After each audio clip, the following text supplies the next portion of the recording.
Hi everyone, very very good morning, good afternoon, good evening, जब भी आप ये वीडियो देख रहे हैं दोस्तों। आज हमारी कॉर्पोरेट अकाउंटिंग की पहली क्लास है जिसको कंपनी अकाउंटिंग भी कहा जाता है। ओल्ड सिलेबस के अंदर ये कंपनी अकाउंट के नाम से था और न्यू सिलेबस के अंदर ये कॉर्पोरेट अकाउंटिंग के नाम से है, जो कि हम पेपर नंबर 10 है, हमारा न्यू सिलेबस का पेपर नंबर 10 है कॉर्पोरेट अकाउंटिंग। आज हमारी पहली क्लास है कॉर्पोरेट अकाउंटिंग की, जो इस पूरे सिलेबस का 50% मार्क्स कवरेज रखता है। जैसे कि पूरा इसका पेपर नंबर 10 है कॉर्पोरेट अकाउंटिंग एंड ऑडिटिंग।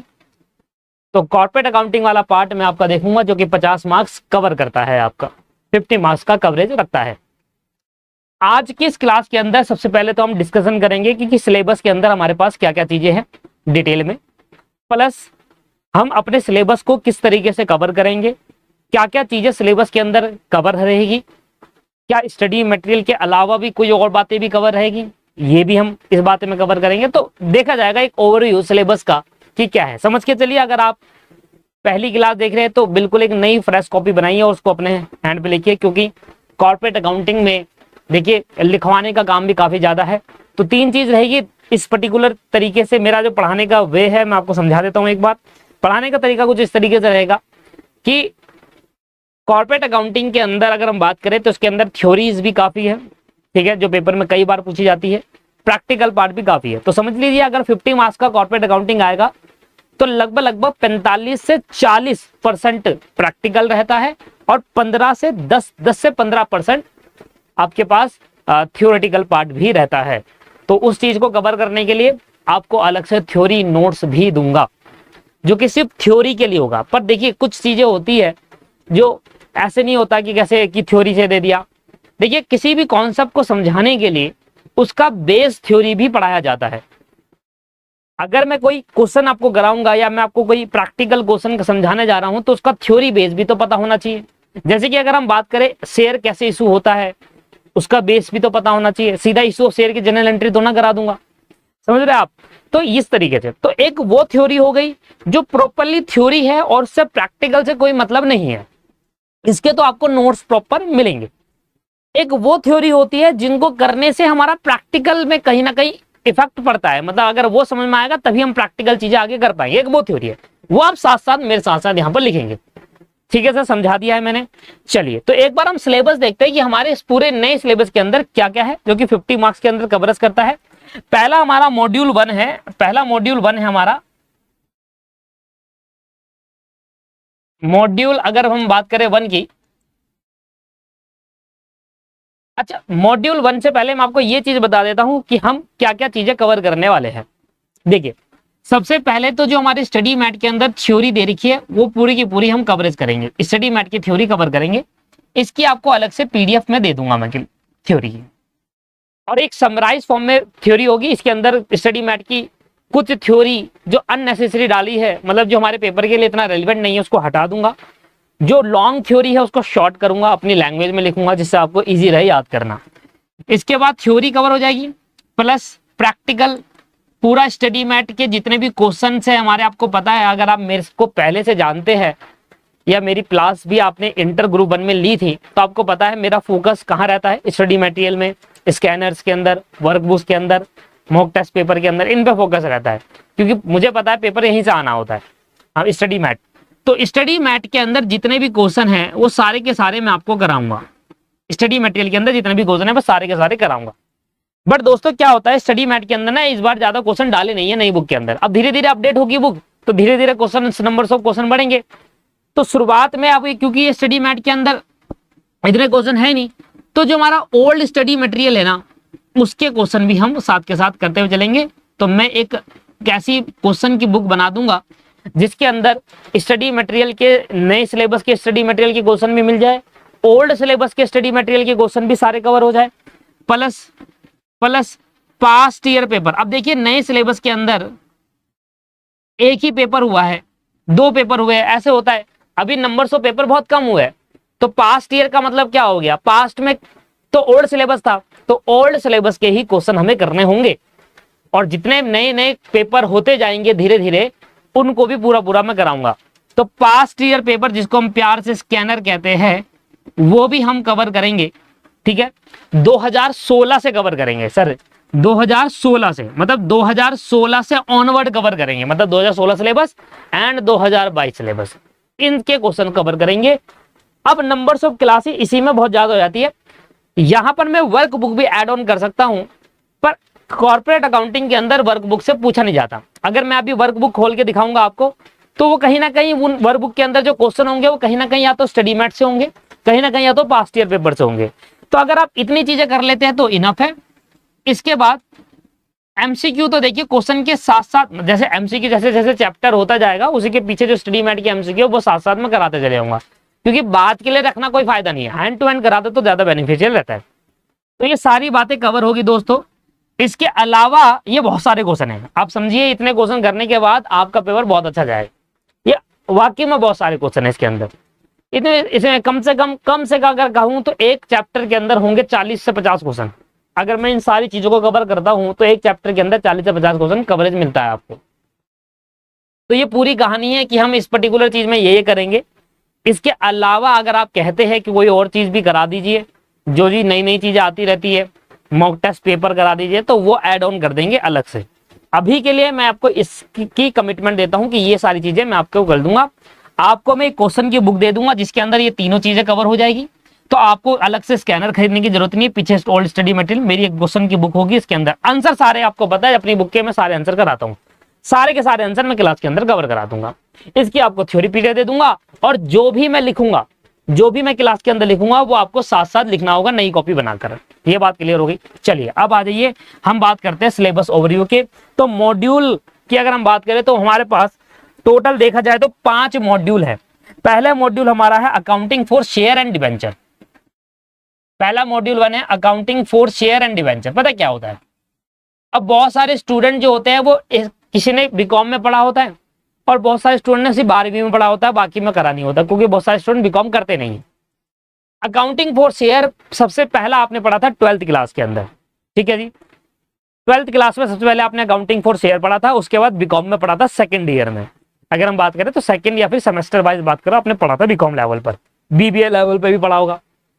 अब देखिए क्या होता है, बीकॉम लेवल और 12th लेवल ये होते हैं बेस लेवल, और हमें यहाँ पे पढ़ना होता है एडवांस। 12th की अगर बात करूं तो 12th के अंदर 2 ही चीज थी, accounting for share and accounting for debenture. ऐसी ही बीकॉम के अंदर भी यही 2 चीज थी, पर यहाँ पर अलग सी नई बातें भी जोड़ दी गई है, बहुत सारी बातें यहाँ पर जोड़ी गई है। वो यहाँ पर पता क्या होता है, हमें बेस तो भाई देखो, कहीं भी आप किसी लेवल पे चले जाओ, आप सीएमए के फाइनल लेवल पे चले जाओ, सीएमए के इंटर लेवल की बात करो, ग्रुप 2 की बात करो, फाइनल लेवल की बात करो, बेस आपको 11वीं 12वीं से ही मिलता है, ये बात आपको भी पता है। अकाउंटिंग बेस सिर्फ 11 12th ही है। मैं उस लेवल पे बेस पे पढ़ाने के बाद आपको एडवांस लेवल तक ले जाऊंगा, क्योंकि मुझे इस तरीके से पढ़ाना है कि कल को अगर कोई स्टूडेंट जो साइंस साइड से है, कल को कोई स्टूडेंट जो आर्ट साइड से है, वो सीएमए करने आ रहा है, तो उसको पता होना चाहिए कि अकाउंटिंग फॉर शेयर कैसे होता है। मैं ये एज्यूम नहीं करूंगा पहले से कि आपने तो ये 11th में 12th में या फिर बीकॉम लेवल में पढ़ लिया है, तो सीधा भगाने की कोशिश नहीं करूंगा। इसलिए कई बार देखा जाता है मेरी जो नंबर्स ऑफ क्लासेस होती है वो बढ़ जाती है, क्योंकि उसके अंदर मैं बिल्कुल 0 लेवल से स्टार्ट करता हूं। मैं ये समझते हुए पढ़ाता हूं कि पहली बार पढ़ रहे हो, ठीक है जी, और डिटेल में पढ़ाना है, प्लस इतने सारे क्वेश्चंस कराने हैं। तो नंबर्स ऑफ क्लासेस आप ये एज्यूम करना कि नंबर्स ऑफ क्लासेस हो सकता है ज्यादा, 1 घंटे की क्लास से ज्यादा घंटे की क्लास लूंगा नहीं। तो ये बातें मैं आपको पहले इसलिए क्लियर कर रहा हूं पहली क्लास के अंदर, कि आप उस तरीके से प्रिपेयर रहे। और दोस्तों बेसिक से पढ़ाऊंगा, बिल्कुल मेरे को ये समझकर पढ़ाना है कि आपने कभी पढ़ा ही नहीं है issue of accounting for share. मैं आप धीरे धीरे जब क्लासेस देखोगे तो आपको खुद ही समझ में आ जाएगा कि यार ये बहुत बेसिक से चल रही है चीजें, और चीजें अगर बेसिक से हो तो ही ज्यादा बेनिफिट होता है। जिसका अगर बेसिक ही अच्छा नहीं होगा तो आगे क्या करेगा बताओ आप। अब इसके अंदर ना 3 बड़े बड़े चैप्टर है, इसके अंदर दोस्तों 3 बड़े बड़े चैप्टर है। Accounting for share and debenture के अंदर 3 बड़े बड़े चैप्टर है। पहला है इशू ऑफ शेयर, शेयर कैसे, शेयर से रिलेटेड डीलिंग करते हैं यहाँ पर। शेयर कैसे इशू होता है, शेयर फोरफीट कैसे होता है, री इशू कैसे होता है, बायबैक कैसे होता है शेयर का, बोनस शेयर कैसे इशू करते हैं। तो इशू ऑफ शेयर से रिलेटेड सारी कहानी यहाँ पर हम पढ़ेंगे। ये हो गई शेयर की कहानी। अब शेयर भी आपको जैसे कि पता है, आप ग्रुप 1 के अंदर पढ़कर आए हो, शेयर भी 2 टाइप के होते हैं, एक होता है इक्विटी शेयर, एक होता है प्रेफरेंस शेयर। तो अगला चैप्टर हम प्रेफरेंस शेयर के ऊपर बात करते हैं कि कैसे हम प्रेफरेंस शेयर को रिडीम करेंगे, रिडम्पशन। अब रिडीम क्या होता है, चलो भाई बाद की बात है। रिडेम्पशन का मतलब थोड़ा सा बता देता हूँ। रिडेम्पशन का मतलब होता है पैसा वापस करना। आपको पता है प्रेफरेंस शेयर का पैसा एक टाइम पे वापस करना होता है। जब हम अपने शेयर का पैसा वापस करते हैं उसको रिडेम्पशन कहते हैं। बाकी तो डिटेल में हम चर्चा करेंगे इसके आगे, ठीक है। रिडेम्पशन ऑफ प्रेफरेंस शेयर, अब ये आपने नहीं पढ़ा था कहीं।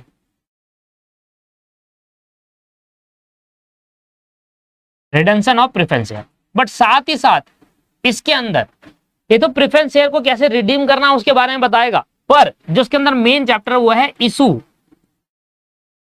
इशू करना, कैसे मैं डिबेंचर्स को इशू करूं, इशू एंड रिडेम्पशन करना, कैसे मैं डिबेंचर को इशू और रिडीम करूं, ये भी इसके अंदर एक चैप्टर है। तो 11 12 की बात करूं तो आपने ये चैप्टर और ये चैप्टर पढ़ा था बस। अब इसके बाद और आपके पास एक चैप्टर और आता है जो बिल्कुल नया है आपके लिए, अंडर राइटर। एक क्वेश्चन आता भैया इसके अंदर से पेपर के अंदर, बहुत छोटा चैप्टर है, ज्यादा बड़ा नहीं है। अंडरराइटिंग ऑफ सिक्योरिटी,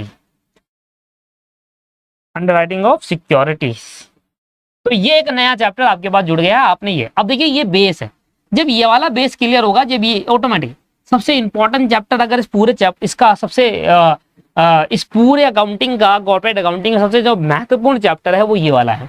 अगर दोस्तों आपने ये अच्छे से बेसिक से क्लियर कर लिया ना अपने आप को, ये अगर आपका बेस क्लियर हो गया ना, तो समझ लेना कि आपने सारा समझ लिया, क्योंकि सारे से इंटरलिंक करते हैं, सारे इंटरलिंक करते हैं। मतलब यहां पर जो लॉजिक होगा वो यही लॉजिक यहां पर भी लगेगा, वही लॉजिक यहां पर भी लगता है। ये अब आया था मॉड्यूल 2। मॉड्यूल 2 की अगर हम बात करें तो मॉड्यूल 2 आपने पूरा का पूरा पढ़ रखा है। कहां पर? 12वीं क्लास में पूरा मॉड्यूल 2 पढ़ रखा है। और सर अगर मैं कहूं ना सबसे अच्छी नॉलेज जो कहां मिलेगी, वो 12th की बुक से ही मिलेगी आपको। 12th की बुक से ही आपको इस चैप्टर की मॉड्यूल 2 की नॉलेज मिलती है। बिल्कुल preparation of statement of PNL.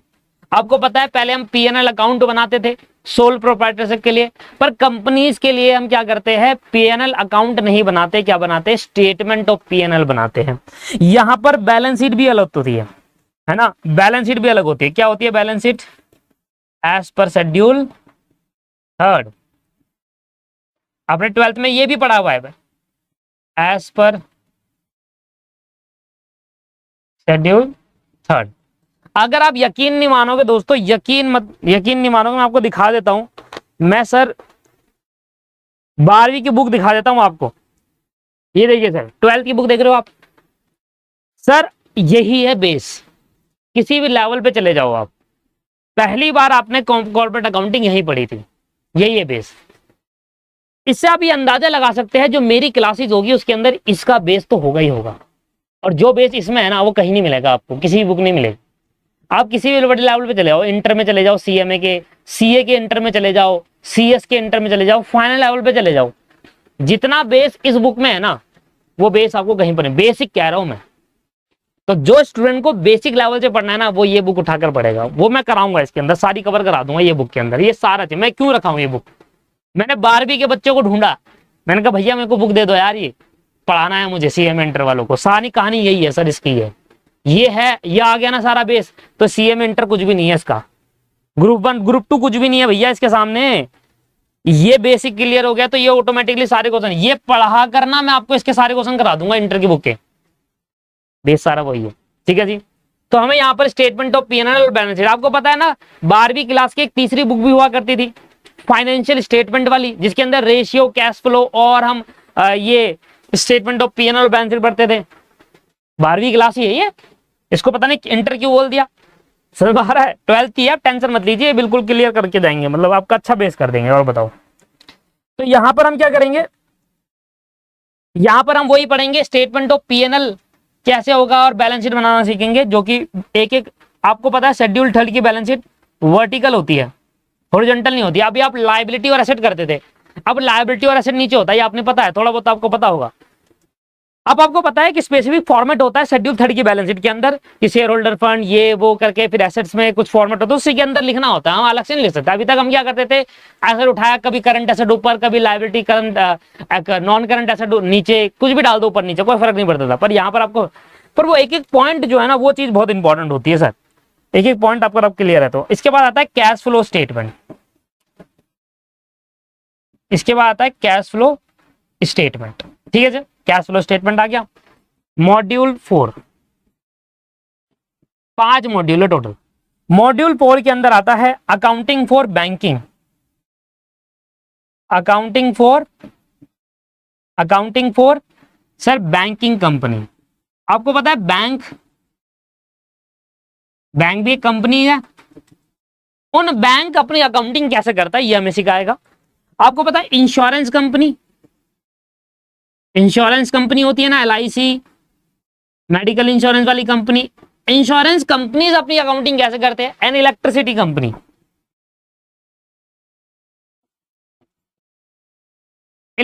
Company, अपनी अकाउंटिंग कैसे करते हैं। देखिए ये 3 चीज हमें पढ़नी है इस पर्टिकुलर चैप्टर में कि बैंकिंग कंपनी अपनी अकाउंटिंग कैसे करते हैं, बैंकिंग कंपनी अपनी अकाउंटिंग कैसे करते हैं, इंश्योरेंस कंपनी कैसे करती है, इलेक्ट्रिसिटी कंपनी कैसे करती है। बहुत ही वाहियात चैप्टर, कितना ही डिटेल पढ़ा आपको याद नहीं, क्योंकि इसके अंदर ना बहुत सारे फॉर्मेट्स होते हैं। आपको बता रहा हूं, मैंने जब पढ़ा था मुझे भी याद नहीं हुआ, फॉर्मेट इतने सारे थे, बहुत सारे फॉर्मेट थे। और कोशिश करेंगे कि आपको ज्यादा से ज्यादा क्वेश्चन करा के फॉर्मेट याद कराया जाए। फिर आता है अकाउंटिंग स्टैंडर्ड, फिर आता है दोस्तों अकाउंटिंग स्टैंडर्ड। और पता है ग्रुप 2 के अंदर अकाउंटिंग स्टैंडर्ड में इंडियन अकाउंटिंग स्टैंडर्ड को ज्यादा फोकस दिया है। इंडियन अकाउंटिंग स्टैंडर्ड, आपको पता है अब इंडियन अकाउंटिंग स्टैंडर्ड एप्लीकेबल होने लग रहे धीरे धीरे। तो Indian accounting standard, Ind AS कहते हैं इसको प्यार से, वो ज्यादा एप्लीकेबल हो गए। कुछ प्रोविजन अकाउंटिंग स्टैंडर्ड के भी डाले गए इंड AS के अंदर, पर अब इंड AS ज्यादा एप्लीकेबल होने लग रहे हैं। तो इंड AS कहते हैं इसको प्यार से, Indian accounting standard, Ind AS। तो सर कौन कौन सा अकाउंटिंग स्टैंडर्ड हमें इस चैप्टर के अंदर, सबसे पहला हमें कौन कौन सा अकाउंटिंग स्टैंडर्ड इसके अंदर पढ़ना है। पहला आता है Indian accounting standard Ind AS 2, जो डील करता है इन्वेंट्री पे।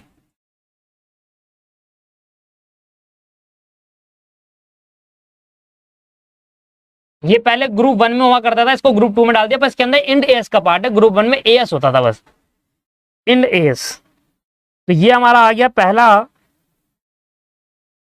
इन्वेंट्री, जो कि बहुत इंपॉर्टेंट है क्योंकि ग्रुप 1 में भी ये इंपॉर्टेंट हुआ करता था। उसके बाद आता है इंड AS 10। अकाउंटिंग स्टैंडर्ड 10 होता था प्लांट प्रॉपर्टी एंड इक्विपमेंट, इसका अलग है। इसका है sir even after the reporting period, events after the reporting period, events after the reporting period. तीसरा इन AS 19, in AS 19 that is called employee benefit,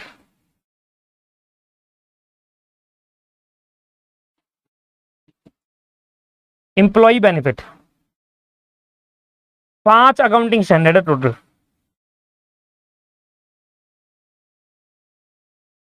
चौथा end AS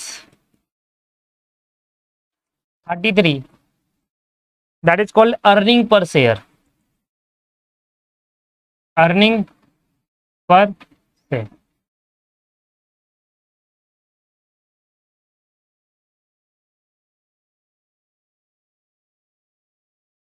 पांचवा end AS 37 that is called provision contingent liability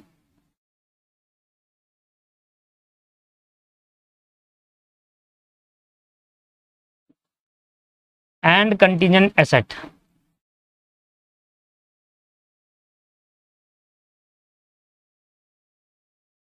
and contingent asset. लो भैया,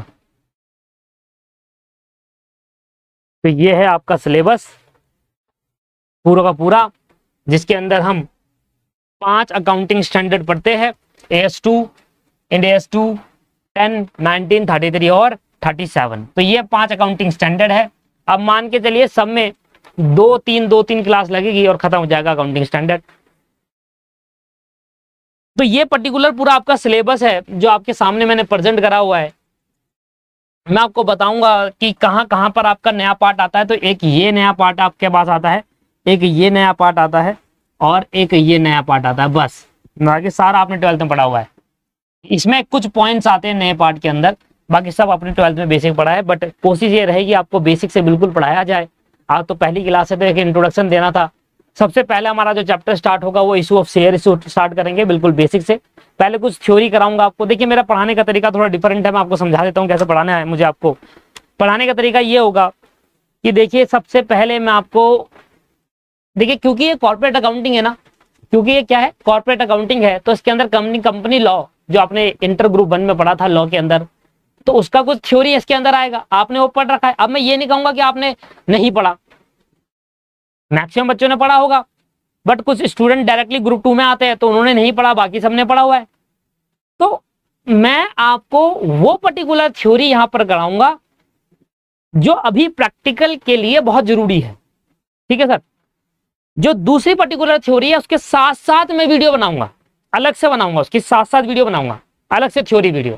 क्योंकि sir theory इतनी सारी इसके अंदर है, वो सारा आपको पढ़ाऊं, पहले आपको 5-6 क्लास थ्योरी पढ़ाऊं, अब बोर हो जाओगे, आप कहोगे यार ये तो थ्योरेटिकल सब्जेक्ट है या प्रैक्टिकल सब्जेक्ट है। मैं आपको एक क्लास लगाता हूं थ्योरी की, अगली क्लास में आपको थ्योरेटिकली समझाता हूं क्या क्या चीजें होती है, उससे अगली क्लास से प्रैक्टिकल स्टार्ट करेंगे। कराने का तरीका मैंने आपको बताया कि पहले हम वो पर्टिकुलर थ्योरी करेंगे जिसमें हमारा प्रैक्टिकल में ज्यादा यूज होने वाला है। अब वो पर्टिकुलर थ्योरी जो सिर्फ थ्योरी है, सिर्फ कंपनी लॉ जैसी थ्योरी है, लॉ जैसी थ्योरी है, उसको हम अलग से पढ़ेंगे, वो भी साथ साथ करेंगे, बाद में नहीं, साथ साथ करेंगे, ठीक है। साथ साथ आप करेंगे, मैं बता दूंगा आपको, एक शेड्यूल दूंगा कि कैसे कैसे पढ़ना है, पर मैं आपको बताऊंगा वीडियो के दौरान ही बता दूंगा कि अब से पढ़ना स्टार्ट करना, अभी नहीं।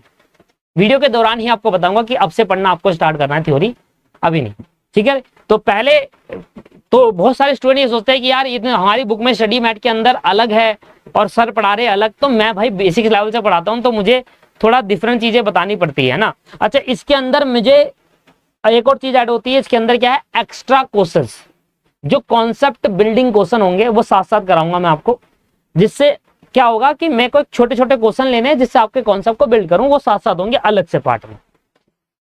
तो मैं आपको एक तरीका पूरा ओवरव्यू बता रहा हूं कि क्या क्या चीजें होने वाली है। तो सबसे पहले हम वो पर्टिकुलर थ्योरी, इंपॉर्टेंट थ्योरी लेंगे जिससे हमारा प्रैक्टिकल चीजें कवर हो जाए, क्योंकि आपको पता है 35 से 40 मार्क्स का प्रैक्टिकल आएगा, 10 मार्क्स की थ्योरेटिकल आना है, तो 40 मार्क्स के पहले फोकस है, क्योंकि चैप्टर बहुत सारे हैं। ऐसा लग रहा है आपको ये छोटे से कम चैप्टर है, पर बहुत बड़े बड़े चैप्टर है। शुरुआत का चैप्टर इतना बड़ा है ना, आप देखना इसको शेयर खत्म करने में कितना टाइम लग जाएगा हमें। तो कोशिश ये करेंगे कि हम फास्ट तरीके से चले और सारे क्वेश्चन कवर करते हुए चले। मैं आपको बेसिक भी चीजें कराते चलूं, मैं आपको बेसिक लेवल भी समझाते चलूं, कॉन्सेप्ट बिल्डिंग क्वेश्चन भी कराऊं और साथ साथ आपके स्टडी मैट के सारी चीजें कवर कराते हुए चलूं, ठीक है सर। तो ये पूरा क्लास का ओवरव्यू है। तो कभी भी कोई स्टूडेंट ये ना सोचे कि यार ये हमारे स्टडी मैट पर हम चेक कर रहे हैं, अभी देख रहे मिला रहे तो मिलेगा, शुरुआती मत देखना, धीरे धीरे आपको सारा मैच करवाता हुआ नजर आऊंगा। मैं पढ़ाता है सीएमए के स्टडी मैट से हूं, मैं और लेता ही नहीं कोई बुक। ग्रुप 1 में जिसने पढ़ा उसको पता है सीएमए के स्टडी मैट से के अलावा मैं पढ़ाता ही नहीं। तो मैच होगा वो, पर शुरुआती दौर पे मत देखना, अभी जज मत करना कि यार ये तो मैच हो ही नहीं रहा। पहले आप क्या करना, करते जाना, पढ़ते जाना, क्वेश्चन मैच होते चलेंगे, फिर थ्योरी भी मैच होती चलेगी, ठीक है सर। चलिए, तो आज ही इस क्लास में इंटरव्यू देते हैं, अगली क्लास में नया चैप्टर स्टार्ट करेंगे, इशू ऑफ शेयर। बहुत बड़ा चैप्टर है पर बहुत इंपॉर्टेंट चैप्टर है, क्योंकि ये अगर आ गया तो सारे चैप्टर आएंगे, यही नहीं आया तो कुछ नहीं आएगा सर। मतलब ये चैप्टर पे तीन मॉड्यूल जुड़े हुए हैं, पहला तो जुड़ा ही हुआ है, दूसरा मॉड्यूल भी जुड़ा है, तीसरा भी जुड़ा हुआ है, और एक अकाउंटिंग स्टैंडर्ड भी जुड़ा हुआ, अर्निंग पर शेयर वाला पहले चैप्टर से ही जुड़ा हुआ है। तो अच्छा खासा सिलेबस जुड़ा हुआ है, पहले चैप्टर से लिंक करता हूँ।